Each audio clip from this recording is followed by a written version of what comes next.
Well, well, well. Back to the well again, aren't we, Bethesda? Still want to keep the Skyrim gravy train going, huh? Makes sense, since Skyrim is currently the 69th most played game on Steam. Nice. And Starfield doesn't even crack into the top 100. Even Fallout 4 ranks above it. I mean, that's tough, man.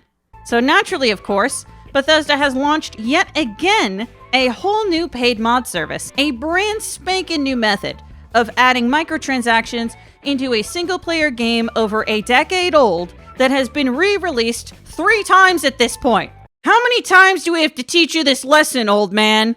Alright, there are clearly many angles to this issue, and I'm going to try to cover all of them. I warn you though, I am definitely going on a spicy tirade later in this video, and it might come across as rather controversial. I also have a couple predictions about where this could possibly be heading. I'm on to you, Todd. Stop right there, criminal scum! Nobody breaks the law on my watch!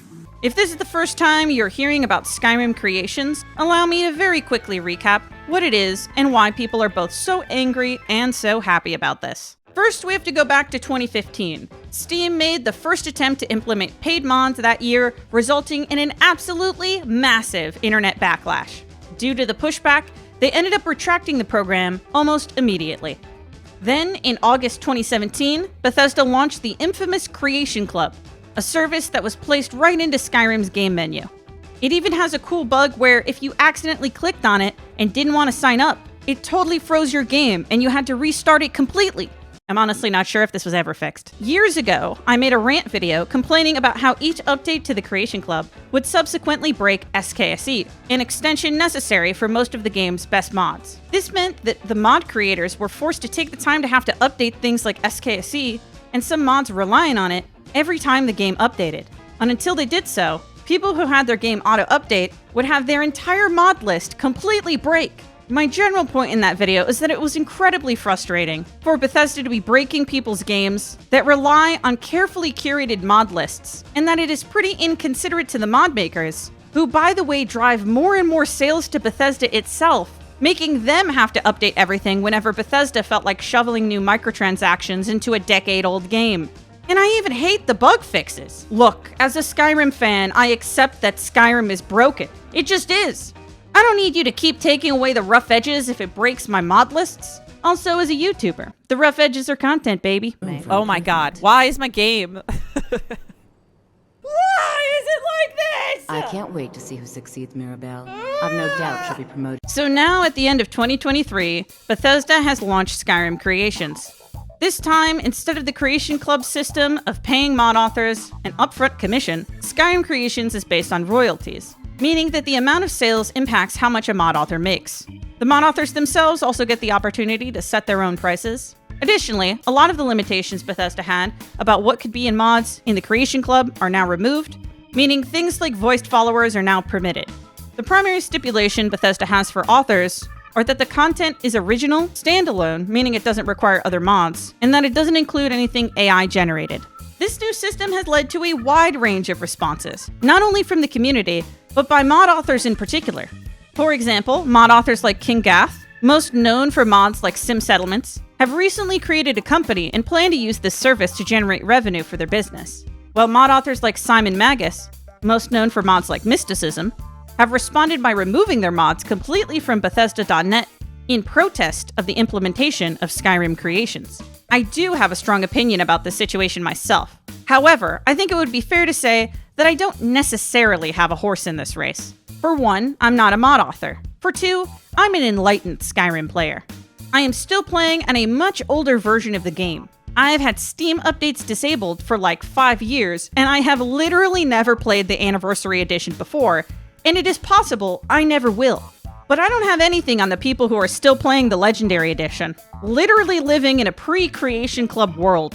Some of them might not even know what Starfield is. Who knew that PS3 players would have the last laugh? And to be clear, there is no way I am updating my game and breaking my entire mod list anytime soon. The real test for whether or not I would ever buy a mod is not how much a mod costs, but is it good enough for me to consider breaking my whole mod list to be able to play it? Now, before I start ranting about how terrible this is and how much I hate it in general, allow me to give the positive angle some credence first. Number 1, Mod authors definitely have made Skyrim the game it is today, and if people think a mod is valuable enough to pay for it, I don't think it is a bad thing at all that a mod author could be compensated for it. It isn't lost on me that people often forget there is a person working hard at their desk creating an extremely cool mod, and even though many of them have Patreons or donate buttons, most people are never going to even think to compensate them. From my own point of view, locking some content behind a paywall is something I don't really have a problem with in principle, whether that be because you're selling a product or have a Patreon. I have a Patreon with a handful of exclusive content crumbs after all. However, one thing I have really liked about my little career as a content creator is that 99% of all of the support I've gotten has been because people simply just liked my content and were willing to throw some money my way because of it. As a content creator, I'm able to share almost everything to everyone without a paywall, and a small amount of people who can do so willingly choose to support me, and I think that's pretty cool. It is easy for me to say, though, because it is probably fair to say that there is more of a culture of giving in the YouTube sphere of the internet than the mod development sphere of the internet. Ultimately, mod authors getting compensation from people who like their mods is something that I totally support. Number 2, it is worth mentioning that, hypothetically, paid mods with actual royalties could give some mod authors the ability to put time and energy into mods that could be on a totally different level and release them significantly faster. It is definitely possible that could happen. Okay, now for the negative. First of all, I think I speak for all of us when I say, make the next Elder Scrolls, you fucking assholes! Who knew that horse armor was really the beginning of the end for Bethesda? Horse armor was truly the harbinger of the end times. Genuinely though, what is funny about this is that it isn't even really Bethesda specifically at this point. Bethesda is just a puppet for Microsoft now since they were acquired. So I guess we should be angry at Microsoft now. I bet all of this was Clippy's idea. Look at that smug bastard. There's a pretty obvious problem with this system as well. With mods or with YouTube videos, you generally don't really know if either forms of content are good unless you consume it yourself. So most mods being a question mark would pretty much just keep a lot of people from ever buying almost any of them in the first place. And God bless them. But mods aren't always known to be bug-free. Yeah, so that's a bug, I guess. Sir? To make another comparison between YouTube videos and mods, you could argue that Skyrim Creations functions kind of similar to Super Chats. Sure, it adds convenience to people wanting to support a creator. However, it is also a way for companies to elbow their way between supporters and creators to get a big cut of the revenue without doing much of anything. And despite it being an obnoxious way to siphon money away, what working-class content creator or mod maker would turn down the money through a system like that? In my opinion, unless Microsoft is legitimately offering something of value, it doesn't deserve your money. And why does Bethesda keep doing stupid things that seem to undermine their history of actually good game development? It is a company, guys. It is owned by a publicly traded parent company now. It has to maximize value for its shareholders. To put it in simplistic terms, that means it is essentially legally obligated to make as much money as possible. Companies structured in this manner will always try to squeeze as much money out of you as humanly possible within the limits of the law.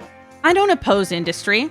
I don't oppose charging money for products. There are companies out there that consider stakeholders and have quality guarantees. There are independent creators out there that make incredible works of art. However, if a massive company is going to ask for money, it better give something of actual value.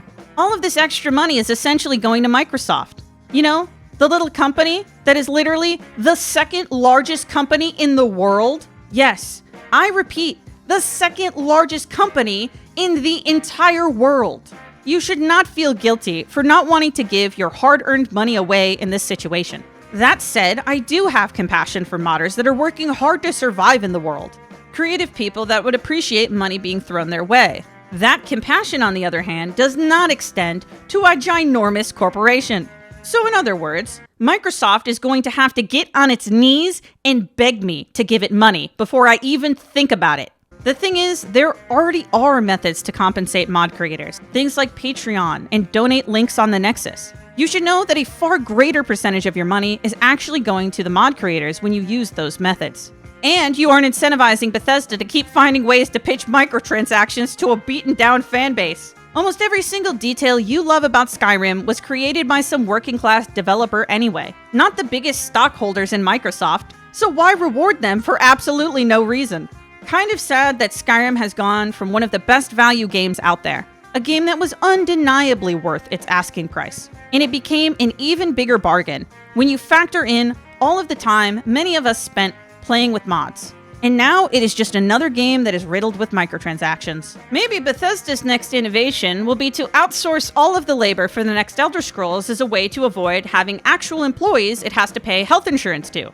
By the way, if you want to hear me complain more about companies, consider checking out my video on the day before and the ridiculous scam that unfolded surrounding it. There is a whole other issue relating to paid mods that is a little bit awkward to talk about, but you came here for the spice. So let's get cooking. Here's the deal. The attention economy is more competitive than ever. For those not in the know, the attention economy is a way of framing human attention as a scarce resource, basically in business people speak. In other words, there are only so many YouTube channels you can watch in a day, only so many video games you can play, and only so many timelines you can doom scroll. You get the idea. Countless individuals and companies are competing for your attention at all times, which is why I'm of course flattered that you've been watching my little old video for this long. My point in bringing this up is, all of these industries are so hyper-competitive that there is no way a video like this would ever get 10 million views. People have better things to do. There are things more attention-grabbing than a video complaining about Bethesda. And only a small minority of people will ever find my content high value enough to ever support me on Patreon. This is a reality I'm well aware of. Competing in a space with so many alternative, completely free avenues of entertainment occupying your attention. So let's think about this in the context of paid mods. All of these paid mods have to compete with an unbelievably large catalog of completely free mods that are just as good for the most part. Unless somebody makes a mod so incredible it could be a standalone game or something, I seriously doubt a large amount of Skyrim players would ever consider paying for mods, especially if they play exclusively on the PC. And it isn't even just free mods. It's other games, free YouTube videos, podcasts, whatever. The only way I could see paid mods really catching on is if Bethesda starts to try to take down free mods or somehow limits people's ability to independently mod their games, which I certainly hope they never do. You never know though. I never thought this boomer game would suddenly get microtransactions, so... Anyway, by all means, support modders if you value what they do. You're just probably better off doing it in a way that is not through Bethesda's store page. And if it ever comes to this, we could always tell Microsoft we're going to boycott all of their products until they release the next Elder Scrolls, if and only if it's worth its price tag and contains no microtransactions. And you know what? Even if Skyrim gets a new microtransaction system every 5 years, at least we're still basically able to play it and enjoy it for what it is, assuming we disable updates on Steam.